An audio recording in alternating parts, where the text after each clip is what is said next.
হাওলাত দেওয়ান, হাওলাত এটা উঠতে গেছে, এখন শুরু হয়েছে সুদ। এবার আবার দুঃখ করে কয় হুজুর সুদ খাওয়ান যে হারাম এটা জানি তো, পারি না তো। সুদ খাওয়ান হারাম এটা জানি, কিন্তু হুজুর খারাপ থাকতাম পারি না। কি হয়েছে? হুজুর সারাটা গ্রাম একটা টেহা পাইলাম না, আমার ফুতের বিষা ইয়া পড়ছে, কোনো মতে না কোনো মতে চলন লাগবো, এই তারে টিকিট ফাড়ানে লাগবো, টিকিট কাটটা বিষারও মেয়াদ শেষ। সারাটা গ্রাম হুজুর ফাও ধরনের বাহির রাখছি, কেউ হুজুর একটা টেহা হলাদ দেয় না। সুদে না যাও স্যার, আমার উপায় কি? এর লেগে হুজুর সুদে টেহা আনছি। আমি তোমার খাইছত বালা, এর আগে যে বউয়ের শৈল বালা না কইয়া 5,000 টাকা নিসলা, দিসলানি ফিরত হনো, তুমি তো নিতে পারলে আর ফেরত দাও না। এই যে কর্জে হাসানো উঠছে তো আমাদের খাইচ্ছতে, ঠিক কিনা খাও? একবার কোনো মতে হাওলাত দিতে পারলে রুচি মজাইলা জীবনে আর এই হাওলাতের টেহা দেওয়ার নাম বন্ধ থাকে না, ঠিক কিনা খাও? কইছে সামনের সপ্তাহে দিয়া লাইব, কয় সপ্তাহ গেছে হেতার খবরও নাই। এরপরে হেতে আবার আরেক বেটারে জানাইছে, ভাই আমি যে তারা হাওলাতরা দিলাম 1 সপ্তাহ লাগিয়া, আজ 6 মাস হলো 13 টাকা ফেরত দেয় না, আমি কিতা করন? গিয়া সে হেতারে জিগেছে, রে তুই হাওলাত দেশ না কি লেগিয়া? তারপরে হেতার বাড়িতে আবার দৌড়াই যাইছে, আইয়া সারে করে আমি তোর তো কয়টা টাকা হাওলাত নিছি, না হইলে কয়টা দিন বেশি গেছে আর কি, এর লেগে তুই আরেক বেটার কাছে বিচার দিস। তোর মতো খাটাস মানুষ তো দেখছি না। তুই 1 সপ্তাহ কইয়া নিয়ে 6 মাস ঘুরাও, তুমি খাটাস না। হাতে কই লোকের এইটা খাটাস, ওই কইর খাওয়াইনা বেড়া খাটাস না, ফিসে দিয়া আরেকটা ওই সাবাইনা হালাইনারি হাতে টোহায় আর খায় শুয়ে। একবারায় খাইয়া হালাই গেছে, ফিসে দিয়া একটা ওই হুকনারি সাবাইনারিরে সাবাই আর কয় কেমন খাটাসে খাইছে, 1 ফোঁটা রস নাই। হাতে খাইয়া গেছে তে খাটাস, আর তুমি শুই নাই বালা। তুমি 1 সপ্তাহের কথা কইয়া হাওলাত নিছ, আর 6 মাস ধরে টাকা দাও না। তুমি খুব ভালো মানুষ, তোমার কারণে বাংলাদেশ থেকে কর্জে হাসানা উঠছে। এই 92 জন লোক মুসলমানের দেশে সুদের কারবার চালু হয়েছে, ঠিক কিনা কও? আমি আসার সময় আমার এই সফর সঙ্গী একজনে আমারে কয় যে হুজুর এই এলাকা হইল সুদের আসল কারবার, এহেতে সুদ সাপ্লাই হয়। আমি কই ভাই তো আমারও তো ডর করতেছে না বাইকে যে জ্ঞান, কারণ এই এলাকাতে আইলে সুদের কারবার শুরু হয়। তা আমি ওয়াজ করতাম নি, আইয়া আবার সুদ লইয়া নিবাই যাই, গিয়ানি আমিও সুদের কারবার শুরু করি। হুজুর এত না, তবে লক্ষণ খুব খারাপ। সুদ একবারে ঘরে ঘরে তৃণমূল পর্যায়ে মানুষগুলো কেউ খায় কেউ দেয়, অধিকাংশ মানুষ এই সুদের সাথে জড়িয়ে গেছে। অথচ আপনি জানেন নাই, নবীজি বলছে সুদের 70টা গুনাহ। কয়টা গুনাহ? কথা তো আরেকটা খালি কথা মনে পড়তেছে দি, মার হাবা কয় না তো, জোরে কয় না মার হাবা। ওই যে গ্রামে মনে করেন ফুট করা গ্রামে আরেক গ্রামের 14 গ্রামের তারা এক দ্বারা মুন্সিরহাট, মনে করেন মুন্সিরহাটের তারা ফুট করা গ্রামে আত্মীয়তা করব। এই গ্রামে আগে তারা আত্মীয় আছে, তা আত্মীয়র বাইক গিয়া জিগেছে, ভাই আপনারা গ্রামে তো ছেলে বিয়া করামু, একটা বিয়ার প্রস্তাব গেছে, তারা মানুষ কেমন? কই কোন বাড়িতে বিয়ার প্রস্তাব গেছে? কই যে মসজিদের উত্তর দিয়া যে বাড়ি। আরে তারা তো আমার লোকের বাড়ি, কি সমস্যা কি? কার মাইয়া? কই যে কুদ্দুসের মাইয়া। কয় হ্যাঁ কি জিগে জানতেন স্যার? কয় তারা মানুষ কীরকম? তো আপনার যে আগের আত্মীয় হেবারে কতক্ষণ চুপ করে রয়েছে, কতক্ষণ পরে কয় তারা মানুষ কীরকম জিগাইছেন? তো এটা তো কোন লাগে, তারাও আমরারে মানুষ কয় না, আমরাও তারারে মানুষ কই না। 17 বছর লাগে ফ্যাস লাগাই রাখছে, সুতার ফ্যাস লাগাইলেও তো ছুটতে বাইতে 2-3 বার কাটটা লাউন লাগে, ঠিক নি রে? আর 17 বছর লাগাইয়া ফ্যাস লাগাই রাখছে, আর 2.5 মাস 2 মাস গেছে না, কই ছুটে না কেড়ে ছুটবো, এটা তো বিরতে আছে, ঠিক কিনা কও? এত তাড়াতাড়ি না, সময় লাগবো, বুঝ করে চলেন। তো যেই কথাটা কইতে আমরা ছিলাম, মার হাবা কর না কেন? তো নবীজি এই হযরত আবু হুরায়রা রাদিয়াল্লাহু তাআলা আনহু থেকে হাদিস বর্ণিত, নবী বলেন যে 2 দল মানুষ আমার কাছে খুব প্রিয়। একদল মানুষ হইল এই মানুষটারেও অন্য সবাই মিলে পছন্দ করে, আবার এই মানুষটাও সবাইরে পছন্দ করে, আগলাইয়া রাখে। সবাই তার কাছে গেলে টাকা হাওলাত পায়, কোনো মামলায় পড়ে গেলে তার কাছে গেলে সাহায্য করে। রাইতের 2টা 3টা নাই, ফোন করে সেটা কয় বেলাল রে কুতুর জানাও, আমরা যে বিপদে পড়ে গেলাম গা।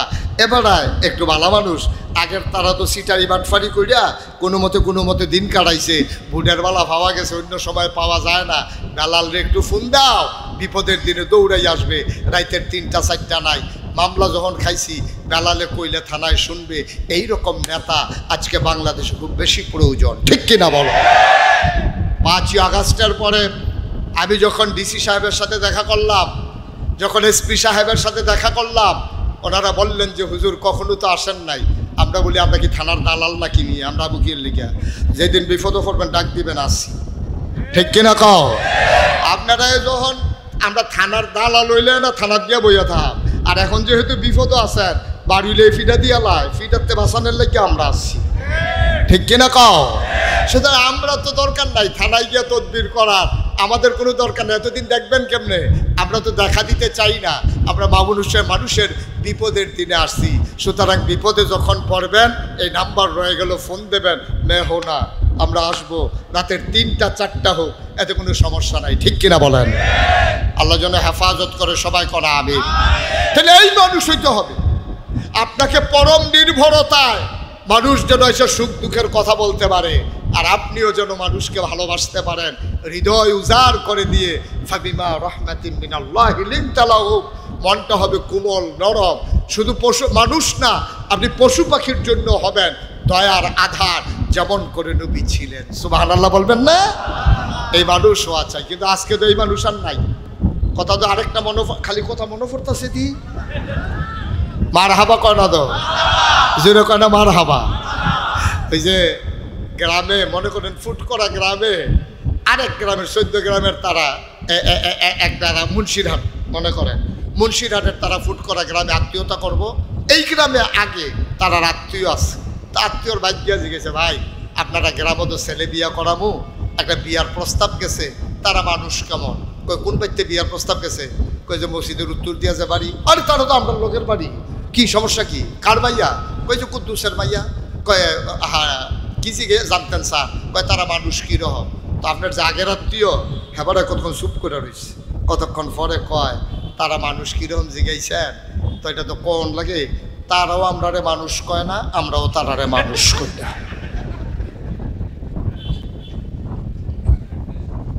আসিন এরকম মানুষ। আর নবীজি কি কয়? আর আপনি হইছেন কি?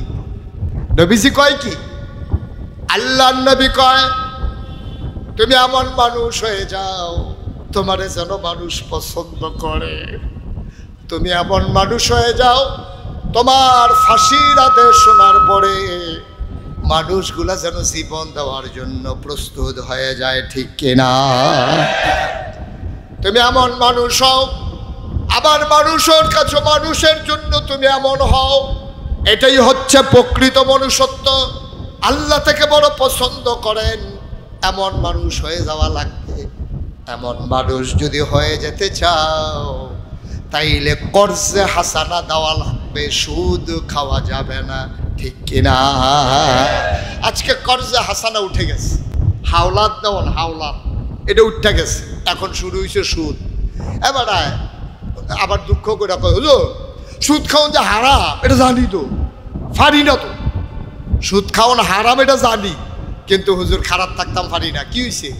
হুজুর সারা গ্রাম একটা টেহা পাইলাম না, আমার ফুতের বিষা ইয়া পড়ছে, কোনো মতে না কোনো মতে চলন লাগবো, এই তাদের টিকিট ফাড়ানে লাগবো, টিকিট কাটটা বিষারও মেয়াদ শেষ। সারাটা গ্রাম হুজুর ফাও ধরনের বাহি রাখছি, কেউ হুজুর একটা টেহা হলার দেয় না। সুদে না যাও স্যার, আমার উপায় কি? এর লেগে হুজুর সুদে টেহা আনছি। আমি তোমার খাচ্ছত বালা, এর আগে যে বউয়ের শৈলবালা না কইয়া 5,000 টাকা দিসলানি ফিরত হনো, তুমি তো নিতে পারলে আর ফেরত দাও না। এই যে কর্জে হাসানা উঠছে তো আমাদের খাচ্যতে, ঠিক কিনা কও? একবার কোনো মতে হাওলাত দিতে পারলে রুচি মজাইলা জীবনে আর এই হাওলাতের টেহা দেওয়ার নাম বন্ধ থাকে না, ঠিক কিনা কও? কইছে সামনের সপ্তাহে দিয়া লাইব, কয় সপ্তাহ গেছে হেতার আর খবরও নাই। এরপরে হেতে আবার আরেক বেটারে জানাইছে, ভাই আমি যে তারা হাওলাতরা দিলাম 1 সপ্তাহ লাগিয়া, আর যে 6 মাস হলো 13 টাকা ফেরত দেয় না, আমি কিতা করন? গিয়া সে হেতারে জিগেছে, রে তুই হাওলাত দেশ না কি লেগিয়া? তারপরে হেতার বাড়িতে আবার দৌড়াই যাইছে, আইয়া সারে করে আমি তোর তো কয়টা টাকা হাওলাত নিছি, না হইলে কয়টা দিন বেশি গেছে আর কি, এর লেগে তুই আরেক বেটার কাছে বিচার দিস। তোর মতো খাটাস মানুষ তো দেখছি না। তুই 1 সপ্তাহ কইয়া নিয়ে 6 মাস ঘুরাও, তুমি খাটাস না। হাতে কই লোকের এইটা খাটাস, ওই কইর খাওয়াই না বেড়া খারাস না ফিসে দিয়া আরেকটা ওই সাবাই না হালাইনারি এতে টোহায় আর খায় শুয়ে একবার খাইয়া হালাই গেছে ফিসে দিয়ে একটা ওই হুকনারি সাবাইনারিরে সাবাই আর কয় কেমন খারাসে খাইছে এক ফোঁটা রস নাই হ্যাঁ খাইয়া গেছে তে খারাস আর তুমি সুইন্যাওয়ালা তুমি এক সপ্তাহের কথা কইয়া হাওলাত নিছ আর 6 মাস ধরে টাকা দাও না তুমি খুব ভালো মানুষ তোমার কারণে বাংলাদেশ থেকে কর্জে হাসানা উঠছে এই 92 জন লোক মুসলমানের দেশে সুদের কারবার চালু হয়েছে ঠিক কিনা কও আমি আসার সময় আমার এই সফর সঙ্গী একজনে আমারে কয় যে হুজুর এই এলাকা হইল সুদের আসল কারবার এহেতে সুদ সাপ্লাই হয় আমি কই ভাই তো আমারও তো ডর করতেছে না ভাই কাছে জ্ঞান কারণ এই এলাকাতে আইলে সুদের কারবার শুরু হয় তা আমি ওয়াজ করতাম নি আইয়া আবার সুদ লইয়া নিবাই যাই গিয়ানি আমিও সুদের কারবার শুরু করি হুজুর এত না তবে লক্ষণ খুব খারাপ সুদ একবারে ঘরে ঘরে তৃণমূল পর্যায়ে মানুষগুলো কেউ খায় কেউ দেয় অধিকাংশ মানুষ এই সুদের সাথে জড়িয়ে গেছে অথচ আপনি জানেন নাই নবীজি বলছে সুদের 70টা গুনাহ কয়টা গুনাহ আহা কার কাছে ওয়াজ করতে আসি আমি সুদের কয়টা গুনাহ সবাই জুড়ে বলতে হবে কয়টা গুনাহ 70টা গুনাহ সুদের সর্বনিম্ন গুনাহটা হইল যেই মা পেটে ধরেছে যেই মা জন্ম দিয়েছে যেই মা আপনাকে বুকের দুধ খাওয়াইছে এই মায়ের সাথে জেনা করা আর আস্তে কন্যা নাউজুবিল্লাহ মুরব্বী বলেন চুপ করে বসে রয়েছেন কেন কহুতুদিন নাউজুবিল্লাহ কইয়া কিতা করা আমি ফারাম নিজানি খারাপ থাকতাম সুদ খাওয়ার কয়টা গুনাহ সবাই কোন কয়টা সর্বনিম্ন গুনাহটা হলো মায়ের সাথে জেনা করা আমি যদি এখন 1 কোটি টাকা আমার গাড়িটাতে কইরা আনি আইনা যদি বলি বেলাল ভাই আপনি একটা বাইকে ঘোষণা দেন এই এলাকায় যে মার সাথে জিনা করতে পারবে তাকে 1 কোটি টাকা দেওয়া হবে কেউ রাজি হবেন আমার কথা না কেউ রাজি হবেন উনি আইসা বলবে যে ভাই আমরা এলাকার মানুষ খারাপ এত খারাপ না যে ওখানে মার লগে জিনা কইরা তারপরে টাকা কামাই করবে এত খারাপ আমাদের দেশের মানুষ না যদি আপনি এত ভালো মানুষই হয়ে থাকেন নবীর কথা সত্য না মিথ্যা এতে কোনো সন্দেহ আছে তো এই নবী যে কইল সুদের 70টা গুনাহ সর্বনিম্ন গুনাহটা হইল মাল্লগে জেনা করা আর আল্লাহ যে কোরআনে কইল আহাল্লাল্লাহুল বাইয়া ও হারামার রিবা আল্লাহ ব্যবসারে হালাল করছে সুদের হারাম করছে আপনি যে ইচ্ছা মতো সুদ খাইতে আছেন সুদের উপরে যে সুদ খাইতে আছেন যেটা লাভ আইছে এইটাও যে আবার সুদ খাইতে আছেন কারবার কি শতকরা 92 জন লোক মুসলমানের দেশে এলাকায় এলাকায় মসজিদ হয় এলাকায় এলাকায় মাদ্রাসা বক্তব্য হয় বছরে বছরে তাফসিরুল কোরআন মাহফিল হয় অথচ সব ইবাদত বন্দেগী আপনি করতে আছেন যেই সুদ মায়ের সাথে জেনা কোনো 70 নম্বর গুনাহ এই সুদ বন্ধ করার জন্যে আজকে পরিকল্পিত একটা উদ্যোগ নেওয়া লাগবে এই পুটকরা গ্রামে যুবকেরা মিলে কর্জে হাসানা ফান্ড তৈরি করে কোনো মানুষ যেন বিপদে পড়লে সুদের কাছে যাওয়া না লাগে যেন এখান থেকে বিনা সুদে হাওলার টাকা পাওয়া যায় এই ব্যবস্থা এনশিওর করতে হবে সবাই কোন আমিন কম দুঃখে কেউ সুদ খায় না কম দুঃখে কেউ সুদ খায় না সবাই টাকা বাড়ানোর জন্য যারা সুদ খায় তারা তো হনার দেশ হয়ে নাই যারা ব্যাংকগুলোরে লুইটা পুইটা শেষ করে ফেলছে যারা ব্যাংকের হাজার হাজার কোটি টাকা খেয়ে ফেলছে তারা তো খুঁজা পাওয়া যায় না তারা আপনি সুদখুর কইতেন পারতেন না বরং এই সুদখুর রে আপনি ইয়া মসজিদের সভাপতি বানাইবেন কারণ হাতে টেহা দিতে পারে আলাদা বেশি তো হাতে টেহা দিছে সুদখুর ভুলে গেছে অথচ যদি একটা জারদ সন্তান এই গ্রামে জন্ম নেয় তে যদি আমি 5 কোটি টেহা দেন আপনি তারে আইনা মসজিদ কমিটির সভাপতি বানাবেন না অথচ সুদখুর যে মায়ের লোকে জিনা করে সেই লোকটার আইনা মসজিদের সভাপতি বানান সামান্য করে টাকা পাওয়ার কারণে ঠিক কিনা কম কারবার কি ঘটনা কি সুদখুর আইনা মসজিদের সভাপতি বানাই দিছেন সুদখুর আইনা স্কুল কমিটির সভাপতি বানাই দিছেন দিন যা গেছে একেবারেই গেছে এখন সুদখুরের দিন শেষ মুসলমানের বাংলাদেশ ঠিক কিনা বলো এই সুদখুর যেন কোনো জায়গা মতো আসতে না পারে ঘুষখুর যেন আসতে না পারে রাষ্ট্রীয় সম্পদ তছরূপকারী ওই মানুষগুলো যেন আর কোনো সম্মানজনক জায়গায় বসতে না পারে এটা আমাদেরকে এনশিওর করতে হবে এবং জায়গায় জায়গায় এটা আমরা পদক্ষেপ নিতে হবে ঠিক কিনা বলেন এই সুদের কারবার আমাদেরকে শেষ করে দিছে এই যে দাড়ি এই যে টুপি এই যে পাঞ্জাবি গত বছর হজ করে আইছেন, আপনার কোনো কিছু কামও লাগে না। কারণ কি? ওই সুদের কারণে। আল্লাহর নবী বলেন 3 কারণে মানুষের ইবাদত কবুল হয় না।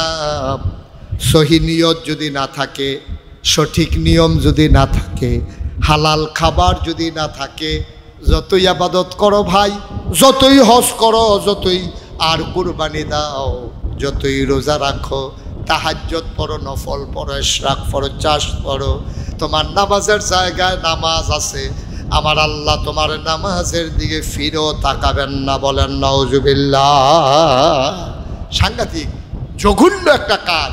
এই কাজটা আমাদের হালাল খাওয়া আমাদের ঠিক করতে হলে সুদের কারবার থেকে আমাদেরকে সরে আসতে হবে। আল্লাহ যেন হেফাজত করে। সবাই কোন আমিন, জোরে কোন আমিন। আহা, হাসরের ময়দানে কত কষ্টের কথা দেখেন। হিসাব নিকাশ যখন শুরু হয়ে যাবে, তখন ছেলেটা একটা গোনা বেশি, সওয়াব একটা কম। এখন দৌড়াইতেছে একটা সওয়াবের লেগে, সামনে পড়ছে মা, আম্মা, ও আম্মা, মা, ও মা, একটা সওয়াবের জন্য আটকা পড়ে গেছি গো আম্মা, তাড়াতাড়ি একটা সওয়াব দাও যেন আমি কোনো মতে জান্নাতে ঢুকে যেতে পারি। মা ঘাড় ফিরাইয়া তাকাবে, কে আমারে মা ডাকে? আম্মা আমারে চিনো নাই, আমি তোমার সেই ছোট্ট সন্তান, স্কুলে যাওয়ার সময় যে একবার হারাই গেছিলাম। তুমি না কত কান্নাকাটি করছিলা, সারাদিন আমারে খুঁজে পাওয়া যায় নাই। মসজিদের মাইকে ঘোষণা দিয়েছে, রিক্সায় মাইক বেঁধে মাইকিং করা হয়েছে, আম্মা তুমি দুপুরবেলা খাও নাই, সন্ধ্যা হয়ে গেছে, তুমি পাগল হয়ে গেছিলা গো আম্মা, শেষ পর্যন্ত আমারে খুঁজে পাওয়া গেছে, সারা রাত তুমি আমারে ফালাইয়া ঘুমাও নাই, আমারে বুকের মাঝে জড়াইয়া ধরে রাখছ, আমি না জানি আমার হারাই যাই। তুমি বলো কে আমার সন্তান? আমি তোমার সেই সন্তান। মা বলবে না তুমি আমার সন্তান না, আমি তোমার মা না। বাচ্চা চমকে উঠবে, থমকে দাঁড়াবে, আশ্চর্যান্বিত হয়ে যাবে, বলে কি আমি নাকি, আমার নাকি এটা মা না, আমি নাকি সন্তান না, আমি কি ভুল দেখতেছি? মা বলবে তুমি আমার কিসের সন্তান? তুমি যদি আমার সন্তান হইতা তাইলে দুনিয়ায় থাকতে আমার সাথে জেনা করতা না।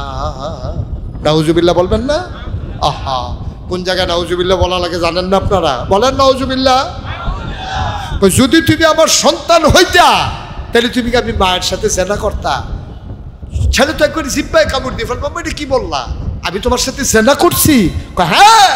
নাগাইশের পীর সাহেব হুজুর দিনের বেলা 26 অক্টোবর 2024 শনিবার আসরের আগে তোমারে বলে নাই সুদ খাওয়া মানে মায়ের লোকে জেনা করা?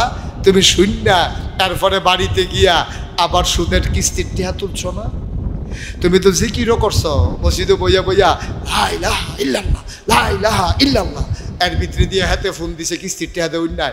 মসজিদের সামনে আইয়া কয়, ভাই আপনি কো? আমি তো আসলাম। আরে এখন জিকির করতে চল, এইসব জিকির করতেছি না কেন? ভাই কিস্তির টেহারা, আবার জিকিরের ভিতরে দিয়ে লা ইলাহা ইল্লাল্লাহ, টেহা লইয়া আইয়ালা। তোমার জিকিরের আমি খুশি, ঠিক কিনা কও? তুমি আল্লাহর সাথে প্রতারণা করেছ, তুমি আল্লাহর সাথে ধোঁকাবাজি করেছ, তুমি মুখে বলেছ লা ইলাহা ইল্লাল্লাহ, আর ওই ভাই মোবাইলে বলেছ টেহা লইয়া আইয়ালা। তোমার মতো বাটফার এই জমিনে আর নাই, ঠিক কিনা কও? তুমি এক জিকির না করতে এক বালা আসিল, তুমি টুপিটা মাথাত না দিলে বালা আসিল, তুমি দাড়িটি না রাখলে বালা আসিল, তোমার মতো মানুষ হজে যাওয়ার কোনো দরকার ছিল না, ঠিক কিনা কও? তুমি যেই কাম করছো তুমি আরো মুসলমানদের ডুবাইছো, তুমি আরো ইসলামটারে তল ফরাইছো। আমার এত কষ্ট লাগে যখন দেখি যে ইটের ভাট্টা একটা দাঁড়ায় দাঁড়ায় বিড়ি টানে, আমার কষ্ট লাগে না। যখন দেখি যে রিক্সাওয়ালা বিড়ি টানে, আমার কষ্ট লাগে না। যখন দেখি যে কামলা রংফিরা কামলা ধান কাটতে লইয়া বিড়ি টানে, এইটাও আমার কষ্ট লাগে না। যখন দেখি দাড়ি ফাঁকনা মানুষটি মাথাটা টুপি দিয়া ইটের ভাট্টাটা মুহ লইয়াইছে, তখন কষ্ট লাগে, ঠিক কিনা কও? সবার জন্য সব না ভাই, আমি মুশতাক ফয়েজি এখন যদি খালি গায়ে দিক দিয়ে একটা দৌড় দেই, সবাই কইব হুজুরের মাথাটা বোধহয় খারাপ হয়ে গেছে। হুজুরের মতো মানুষে খালি গায়ে একটা দৌড় দিল কেমনে? আপনার মতো মানুষে এই দাড়িটি লইয়া, এরপরে টুপিটা মাথার দিয়া, পাঞ্জাবিটা গাও দিয়া, আপনি যে চায়ের স্টলে বইয়া বইয়া বিড়িটা নেন, আপনি চাইছেন না আয়না দিয়া কিরকম দেখা যায় আপনার? খাটাস কহে না, ঠিক কিনা কও? একটা খাক রং ফুটা কামলায় খাও, এই ইটার বাট্টাত কাম করিন না খাও, রিক্সাওয়ালায় কাম করিন রিক্সাওয়ালায় খাও।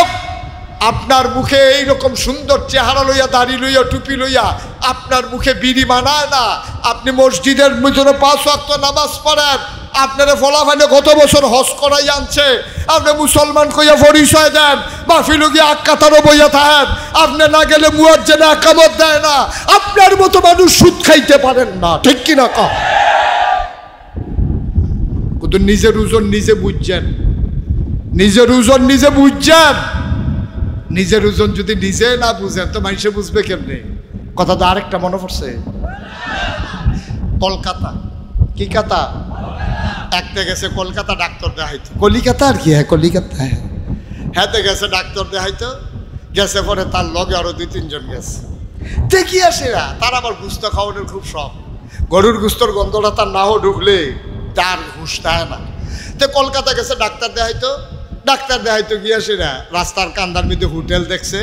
আর ইন্ডিয়ার মশলা তো দামি মশলা, ভালো মশলা, এখানে খুব ভালো ভালো মশলা পাওয়া যায়। একেবারে এলাচি, দারচিনি, লং সব কিছু দিয়া যখন তরকারির ফাঁক উঠছে, বুঝতে গন্ধটা হইনা তে মনে করছে কি ডেক্সির উপরে ফুরে যাবে না কি, তাই এরকম একটা ভাব। তে গিয়ে হোটেলে ঢুকছে, ঢুকে সেটা কয় ভাই বাদ দেন।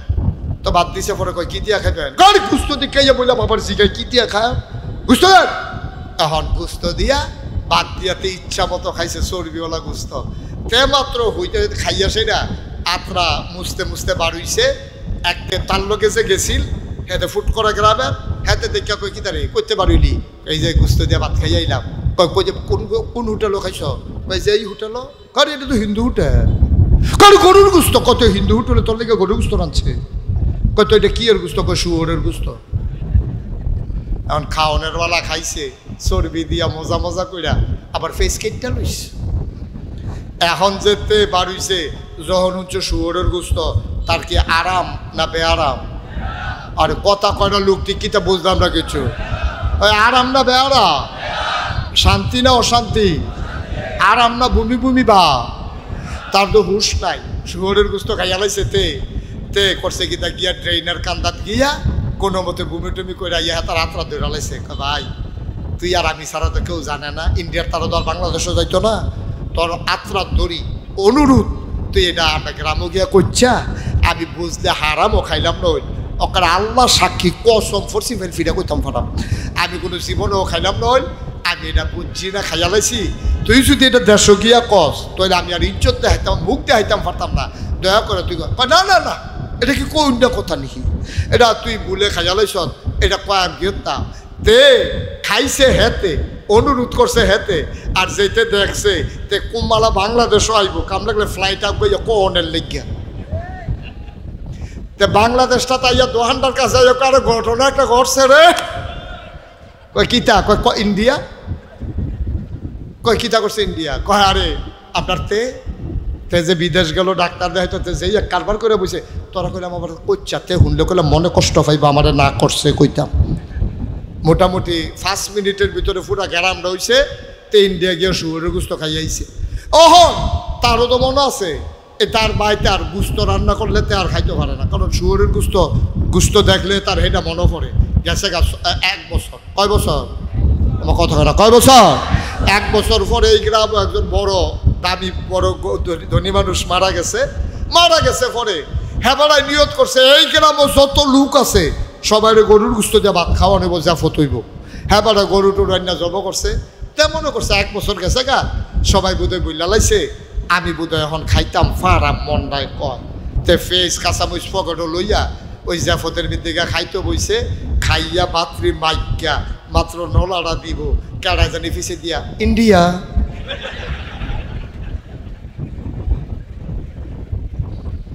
থেকে খাইছে না উঠটা লাইছে?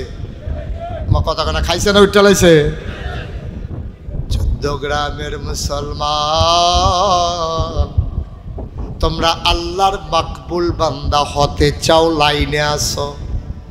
ও মুসলমান, অন্যান্য উপজেলার চাইতে কুমিল্লার ভিতরে চৌদ্দগ্রামের মানুষগুলো তারা দিন বুঝতে চায়, দিন মানতে চায়, দিনের পথে চলতে চায়।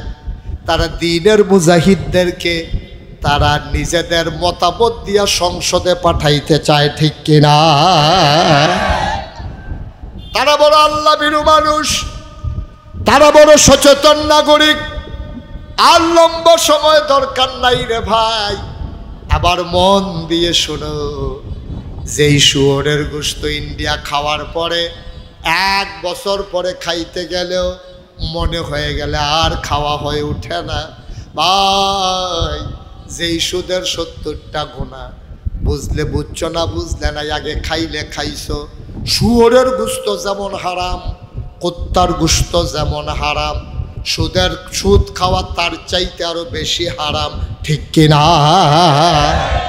আজকের মাহফিলের পরে সবাই মিলে যদি সিদ্ধান্ত নিতে পারি, প্রয়োজনে পেট মাটিতে লাগাইয়া রাখবো, প্রয়োজনে না খাইয়া থাকবো, গাছের পাতা খাবো, প্রয়োজনে ভিক্ষা করে খাবো, মানুষের বাড়িতে কাজ করে খাবো, তারপরেও কোনো দিন আমরা যারা মুমিন মুসলমান দাবি করি, আজকে ওয়াদা করো সুদের একটা টাকা এই পেটের ভিতরে যেন আর না যায়।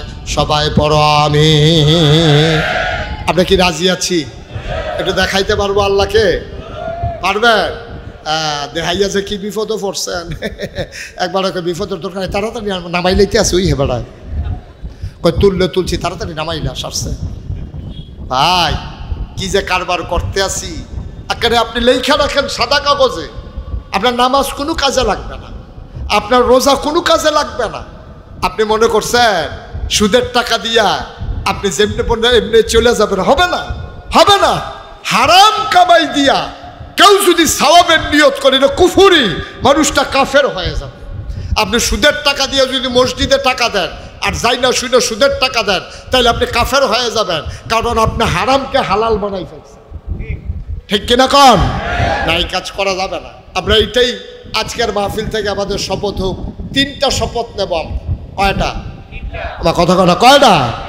1 নম্বরে আমরা 1 নম্বরে সুদের কাছেও যাব না। 2 নম্বরে আমরা এমন মানুষ হব, আমিও মানুষকে ভালোবাসবো, মানুষও আমাকে ভালোবাসবে।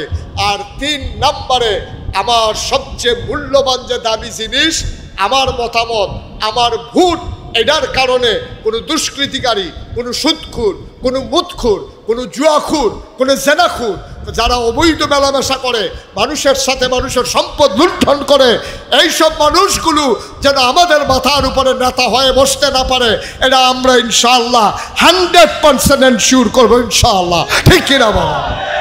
সবাই কনা আমিন। নাকি আপনারা ওই মুরাদনগরের তারার মতো করবেন? আপনি তো বুঝেন নাই, মুরাদনগর এটা কইছি না তো, না? মুরাদনগর যে কি কারবার করছে কইলেটা, বা কথা কথা কইলেটা, আপনার তো আর ওইরকম মানুষটা শূন্য কি করবেন? তারপরে জানা রাখেন, জানা রাখা দরকার আছে। মুরাদনগরে 2001 সালে 1 অক্টোবর বাংলাদেশে একটা সংসদ নির্বাচন হয়েছিল। 2001 সালে 1 অক্টোবর। তখন ওই সংসদ নির্বাচনের পরে আমারে দাওয়াত দিতে হয়েছে মুরাদনগরতে। তা আমার তখন তো দূরে দূরে দাওয়াত নাই, ওই বাড়ির উড়ানো টুডানো, মানুষ টানুষ দেখলে, মাইক টেক দেখলে গিয়া পেতাম, ভাই ওয়াজ পারি করাইবেননি, হাদ্দা হাদ্দা ওয়াজ করতাম আর কি। এখন তো ওয়াজে আমারে বিচারে, আগে তো ওয়াজ আমি বিচারতাম। তো এই 2001 সালে মুরাদনগর উপজেলা থেকে এক লোক আইসে আমার দাওয়াত দেওয়ার লেগে, ভাই এই যে ভাই বসেন তো, একটু বসেন না। উনি থাকতো না, ওটা রাখতে পারতাম না, রাখতে পারতাম না, উনি টান দিয়া লাইছে, ওনারা টান দিয়া লাইছে। হ্যাঁ, একটা লোক আর ওইটা না, একটু বসেন। তো 2001 সালে সংসদ নির্বাচনের সময় তো যখন আমার একজন লোক আসছে নির্বাচনের পরে দাওয়াত দেওয়ার জন্য, তা আমি তো আশ্চর্য, এত দূরে আমার মাহফিল কেমনে ওয়াজ গেল। তো লোকজন আইসা আমার এক চাচাতো ভাই বলতেছে, ভাই সাহেব আপনার জন্য একটা ওয়াজ আইসে মুরাদনগরতে, তারা বাড়ির সামনে বসে রয়েছে। আমি দৌড়াইয়া গেছি, গিয়ে বললাম, ভাই আপনারা ওয়াজ কই পেলেন? কখন আমাদের এলাকার এক লোক আপনার এখানে ওয়াজ শুনে গেছে, আপনার ওয়াজ খুব পছন্দ। আমি বললাম ওকে ফাইন, তো ঠিক আছে আমিও যাবো। এখন আমারে করছে কি, আইএসের যখন দাওয়াত দিছে, তা আমি দাওয়াত রাখার পরে বললাম যে 1 সালে যে নির্বাচন হলো অক্টোবরের 1 তারিখ, নির্বাচন কেমন হয়েছে? হেইবাটা আমারে কয় যে হুজুর নির্বাচন কেমন হয়েছে, খুব খেয়াল করেন, নির্বাচন কেমন হয়েছে যদি শুনেন আপনার এমন আফসোস লাগবো, আপনারও মনটাই কইব ইস আমরা বাড়ি যদি মুরাদনগর হইতো। তো আমি মুরাদনগর বাড়ি করবো কেন, আমার বাড়ি ব্রাহ্মণপাড়া। হুজুর ঘটনা আছে তো, রাইতের মাঝে 2:30 একবার আইয়াসের আমার ডাক দিছে উঠেনো, আমি লাভ দিয়ে উঠছি। আমি এক ডাকে উঠলেন কেমনে? হুজুর গাড়া ঘুম দেই না তো, ফাতলা উডন লাগবো, সেটা জানি তো, সামনে নির্বাচন। যখন আমি উঠছি, উঠার পরে আমার একটা 3টা 500 টিকা নোট দিছে। কয়টা কতখানা? কয়টা? 3টা 500 টিকা নোট দিয়া কয় নেন হুজুর এই টাকাটা রাখেন। আমারে কয়, তা আমি কই যে আপনি কি টাকা রাখছেন? কয় না হুজুর। কি এর টাকা? আমরা এলাকায় প্রতি ভোট 500 টাকা দাম উঠছে, 3 5 15 এই টাকাটা আপনার দিয়া গেলাম। আমি কি আপনি কি টেহা রাখছেন? কয় না। আমি হুজুর দাওয়াত দিতে নাইছেন মিয়া, ভোট বেচা টেহা খান এই কারবার করছেন? কয় না হুজুর আমি এই জীবনে ওই কারবার করছি না। তখন আমি কইলাম তো কি কইছেন? ও হুজুর আমি কইছি ও নির্বাচনের বাহির হইছ হন 1 সপ্তাহ, তুমি যে আমার 1500 টাকা দিতেছ, আমি হন টেহা রাখতাম পারতাম না। আগের রাইতে বুটের দাম কত উঠে না চাই আমি টেহা রাখতাম পারতাম। 14 গ্রামের মানুষ এমন নাকি? টাকার কাছে নিজের মতামতকে বিক্রি করা যাবে না ইনশাআল্লাহ। সবাই কোন আমিন। এই মতামত আমার কাছে আল্লাহর পক্ষ থেকে আমানত। আমার ভোট পাইয়া কেউ যদি আমার দেশে অন্যায় করে, এই অন্যায়ের ভাগ আমাকেও নেওয়া লাগবে, ঠিক কিনা কন? আর আমার ভোট পাইয়া কেউ যদি ন্যায় ইনসাফ কায়েম করে, এটার সওয়াবও আমি পাবো। এবার বুঝা শুনে কাম করেন। আপনি মনে করছেন ভোট দিয়া হেবারানা লাইল ফাইর করে দিয়া ইয়া করছেন আমার কি? না না, সবটা আপনার, সবটা আপনার। আপনার কারণেই তো আজকে সে অন্যায় করার সুযোগ পাইছে। আর জোর করে নিয়ে গেছে সেটা অন্য কথা, কিন্তু আপনি স্বেচ্ছায় সজ্ঞানে আপনি যদি অন্যায়কে সমর্থন করেন, সাদা কাগজে লেখা রাখেন, উনি যতগুলো গোনা করবে ওখানে হিসাব কইরা অংশ হিসাবে আপনি তার ভাগ পাবেনই পাবেন, এতে কোনো সন্দেহ নাই, ঠিক কিনা কম? খুব সাবধান, নিজের মতামতকে বিক্রি করা যায়। আমি যদি এখন এই ওই উনারে যদি আব্বাতুল্লাহ গালি দেই, দাদা তুমি আর ভালোই বা করতে, তোমার বাপ যেই খারাপ মানুষ, হাতে কইব যে আমি আপনারা কাকুডাহি, আপনি আমার চাচা, আপনি আমার আব্বাতুল্লাহ গালি দিলেন, তার সোহফা নিয়ে ইয়া পড়বো, কান্না ইয়া পড়বো যে বাপতুল্লাহ গালি দিলেন, প্রয়োজনে আমার তুইটা থাপ্পড় দেন, বাবা লইয়া গালি দিয়েন না, সে দেখবেন কান্দা দিব। এই আপনাদের মতো মানুষে বাবা লইয়া গালি দিলে কলজাত গিয়া লাগে, আর আপনি নিজের বাপ নাম নিজে বদলাইয়া কইছেন। জাল বুট দিতেন গেছেন, জিজ্ঞেসে বাপের নাম কি? আপনার বাপের নাম হইল করিম, কইছেন কুদ্দুস, ঠিক কিনা কও? বাপের নাম হইল আব্দুল করিম, ওই কুদ্দুসের ফুতের বুট দিতেন গেছেন হেতে বিদেশ, এই বুট দিতেন গিয়ে নিজের বাপের নাম বদলাইয়া আপনি কইছেন আব্দুল কুদ্দুস, আসলে আপনার বাপের নাম আব্দুল করিম। আপনার বাপতুল্লাহ গালি দিলে কষ্ট লাগে, আর নিজের বাপের নাম যে নিজে বদলাইলেন এইটা কিতা করো? আপনারা তো উদাম করে সিহন জিংলে দেয় ফতফাত ফতফাত করে খিসন দরকার, ঠিক কিনা কও? বেড়াইতে কইতাছে যে হুজুরে আপনারে পাইয়া এমন শক্তভাবে ধরলো, বেড়িয়ে পালা বেড়ি জামাই নাম্বারে বদলিস না, বেড়ি ভোট দিত গিয়া, এবারে তো ভোট দিত গিয়া জামাই নামও বদলাই নিয়েছে, বেড়ি ভালা বেড়ি, এবারিকে আসেনি হেতা, ওই যার নামে ভোট দিয়েছেন হেতার ঘরে উঠতে থাকেন যান, ঠিক কিনা কও? ভোট দিবেন আরেকবার আর বইয়া ঘুমাইবেন ওই আরেকবার আর লগে, কারবার কি বাংলাদেশটারে পাইছে বিপদে, ওয়াজ দিয়া কি লাভ হইব? কন কি লাভ হইব ওয়াজ দিয়া? ওয়াজ তো ওয়াজের জায়গা থায়, এই ওয়াজটা শেষ হয়েছে বাড়ি সেই দে হুজুরা কত কথা এগোবে, তো সব হুন্ডা ফাটা বেরিয়ে দে, এই বিড়িটাতে আছে আর আটতে আছে, ওয়াজ পিছে তোমার লোকে ওয়াজ উঠতে আছে, কি লাভ হবে ভাই? আজকে এই ওয়াদাটা ঠিক রাখেন, টাকা খাই আল্লাহ রস্তে একেবারে হাতে পায়ে ধরে অনুরোধ করে যায়, মুসলমান ইমান বিক্রি করো না, ইমান বিক্রি করো না, টাকা খাইয়া আজাগায় কুজাগায় ভোট দেওয়া যাবে না, ঠিক কিনা কও? যেন মনে থাকে সবার, একজনও ভুল করেন না দয়া করে, কিয়ামতের ময়দানে আসামি হয়ে যাবেন। টাকা আপনার যারে মন চায় তারে দেন, কিন্তু টাকা খাইয়া আজাগায় কুজাগায় ভোট দিয়েন না। আপনার দৃষ্টিতে যিনি সৎ, যিনি আল্লাহর আইন চায়, সৎ লোকের শাসন চায়, ভালো মানুষ ইনসাফ কায়েম করতে চায়, ওই লোকগুলা মুসলমান হিসেবে ভোট আমাদের কাছে পাও না, ঠিক কিনা কও? হেবারা যদি কয় লাগতো না আপনি কবেন না লাগবো। হেবারা নিত না চাইলেও আপনি শুরু করে দিবেন, আপনি দেন না, সে পাও না। আল্লাহ যেন কবুল করে, সবাই কোনা আমিন। আল্লাহ যেন কবুল করে, সবাই পড়ে আমিন। বন্ধুরা আমার, ভাইয়েরা আমার, যেহেতু আমাদের সামনে আসরের নামাজ, আমরা আমাদের নামাজ নির্দিষ্ট সময় পড়া লাগবে, সামান্য কয়েক মিনিটের ভিতরে আজান পড়ে যাবে। আজকে এই মাহফিলটাতে 33 বছর মুস্তাক ফয়েজি মাহফিল করি, মাহফিলে কদম দিলে মাহফিলটার ওজন বুঝি। আজকে তোমাদের মাহফিলে কদম দিয়া আমার এই মন সাক্ষী দিয়েছে, আল্লাহ তোমাদের মাহফিল কবুল করে নিয়েছেন। এই কবুল হওয়া মাহফিলটাতে যারা হাঁটছি একটা লোক উঠবো না, আমরা একসাথে সবাই জামাতে নামাজ পড়বো ইনশাআল্লাহ। একজন লোক আমরা উঠবো না, সবাই মিলে আমরা তওবা করব। দরকার আছে নাকি নাই? সবাই মিলে আমরা ইনশাআল্লাহ আল্লাহর দরবারে আব্বা আম্মার জন্য গোনাগুলো মাফ চাইবো, আল্লাহ যেন কবুল করে, সবাই পড়ে আমিন। একজন লোক আর উঠেন না করছি আমি, একটু ধৈর্য ধরে বসায়, অজুর সময় দেওয়া হবে। হ্যাঁ, আমি যে কোন এলাকাতে ওয়াজ করতাম আইছি আমার তো মনে হয় নাই। এই বেড়ায় কইতেছে অজু করণ লাগতো না। হ্যাঁ, এই যে নোয়াখালী হুজুরে যে ওয়াজ করতে আছে, কয় যদি শুকনাথ বৃষ্টির ফোঁটা পড়ে তইলে হরিণের ভিতরে মৃগনাভি হয়, আর যদি ফানিত পড়ে তইলে শামুকের ভিতরে মুক্তা হয়।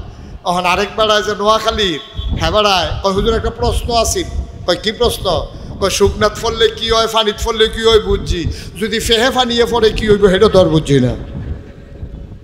হ্যাঁ, হুজুর যাকে সময় দেওয়া হবে, আমিন কর। সবাই মিলে আমরা একটু তওবা করবো, সবাই নামাজের মতো করে বসেন। এতক্ষণ কাউকে বসতে বলি নাই, যারা দাঁড়িয়ে আছেন পারলে বসে পড়ো, নামাজের মতো করে বসি, আমরা সবাই মিলে তওবা করি আল্লাহর দরবারে। এখন আমরা তওবা করব কার দরবারে? দরকার আছে নাকি নাই? আল্লাহর দরবারে খালি হাতে যাওয়াটা মোটেও সুন্দর লাগবে না। সবাই মিলে, কর্তৃপক্ষ অনেক কষ্ট করেছেন, অনেক ক্ষতিপূরণ তাদেরকে দেওয়া লাগবে, কারণ 3 দিন আগের করা প্যান্ডেল তারা রেখে দিয়েছেন আপনাদের জন্য। আমরা এখানে যারা আছি, একজন লোক দয়া করে আমার অনুরোধ, একটা লোক খালি যাওয়া যাবে না। 100, 500, 1000 পারেন না, আপনি 2টা টাকা দিলেও হলেও শরিক থাকবেন। ওঠার দরকার নাই, আমরা এখন তওবা করব। আপনি প্রয়োজনে 2টা টাকা দেবেন, তারপরে বলতে পারবেন যে আমিও শরিক হয়েছিলাম, কিন্তু একবারে খালি যাওয়া যাবে না। বিসমিল্লাহ, ঢুকেন সবাই, বিসমিল্লাহ। ছড়াইয়ে ছিটে ওই পাশে দিয়ে যান, পশ্চিম পাশে যান, একেবারে একসাথে সবাই মিলে সামনের দিকে আগান। একজন লোকও খালি যাওয়া যাবে না, এটা কিন্তু আমার আবদার। একেবারে ছোট থেকে শুরু করে মুরব্বী পর্যন্ত 10টা টাকা দেন, 20টা টাকা দেন, 50টা টাকা দেন, আল্লাহ বরকত দেবে। সোজা আগান, সামনের দিকে আগান আপনারা।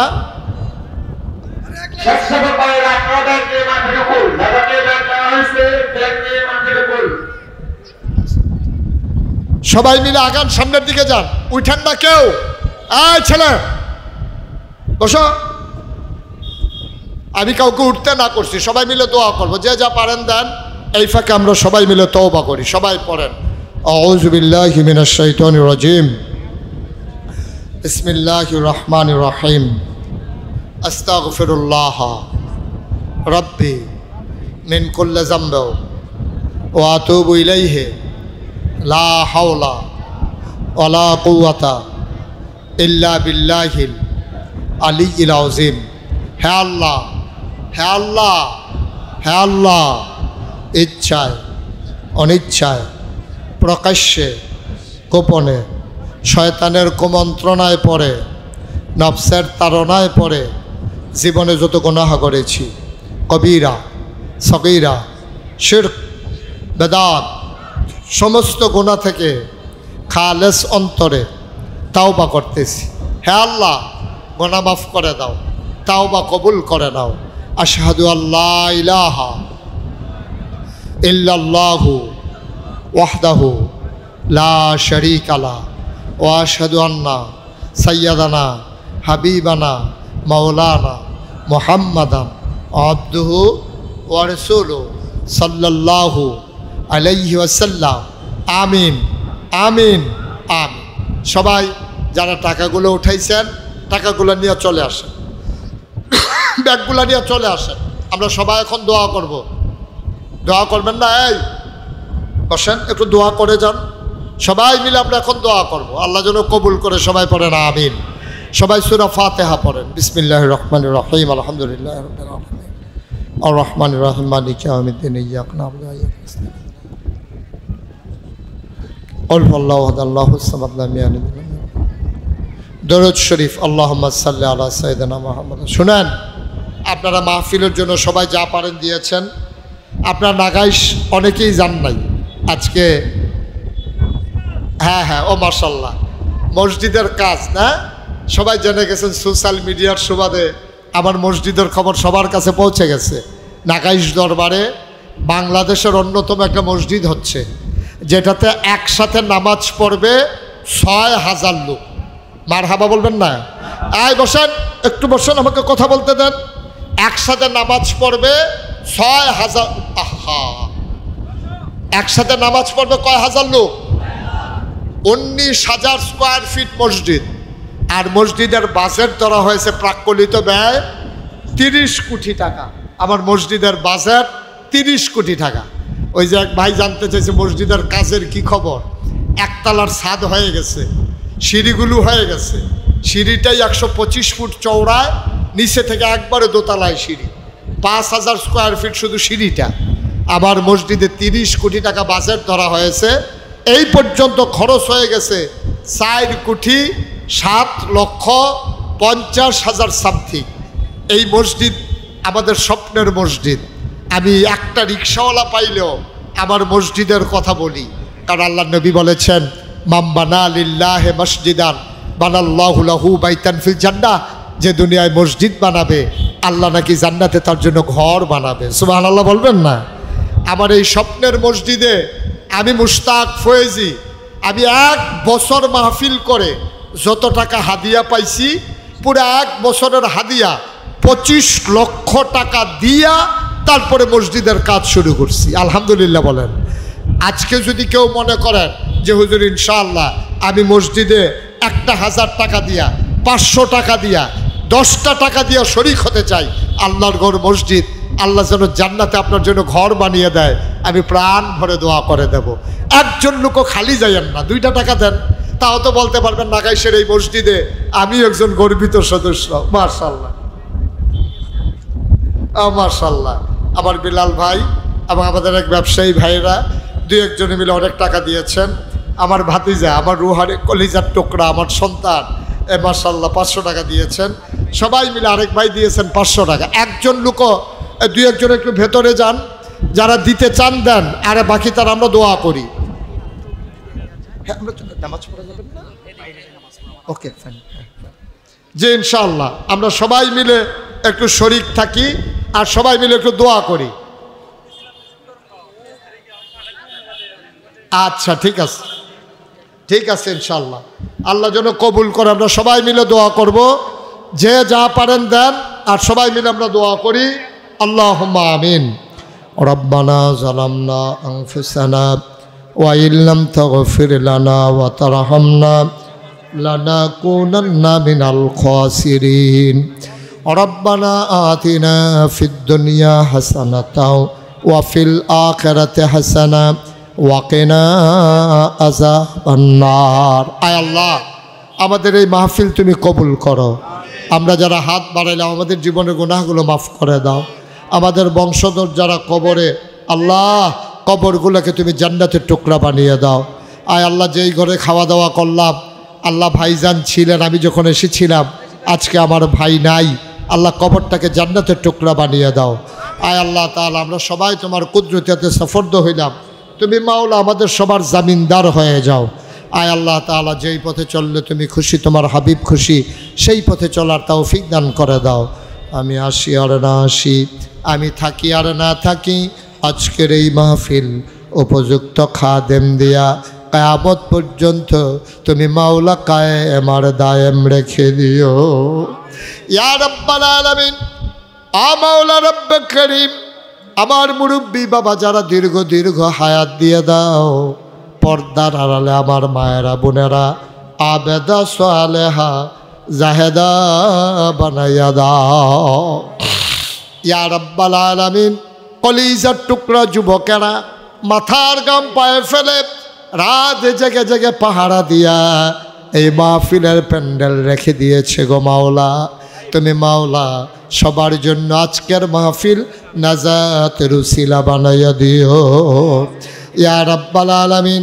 আমরা সবাই তোমার কুদরতি হাতে সফরদ হয়ে গেলাম, তুমি মাওলা সবার জামিনদার হয়ে যাও। এই বাংলাদেশকে তুমি কবুল আর মঞ্জুর করো, এর স্বাধীনতা সার্বভৌমত্ব তুমি রক্ষা করো। মুসলমানের দেশে তুমি মাওলা আল্লাহর আইন কায়েম করে দাও। আয় আল্লাহ তাআলা ও রব্বে করিম, এই মাটির নিচে তুমি মাওলা আর আযাব দিও না। বলেন আল্লাহ আল্লাহ আল্লাহ। আব্বা আমার কবরে আর আযাব দিও না, দাদা দাদির কবরে আর আযাব দিও না। এই গ্রামের মাটির নিচে তুমি মাওলা আর আযাব দিও না। রব্বানা ফাগফির লানা যুনুবানা ওয়া কাফির আন্না সাইয়্যাতিনা ওয়া তাওয়াফানা মাল আবরার।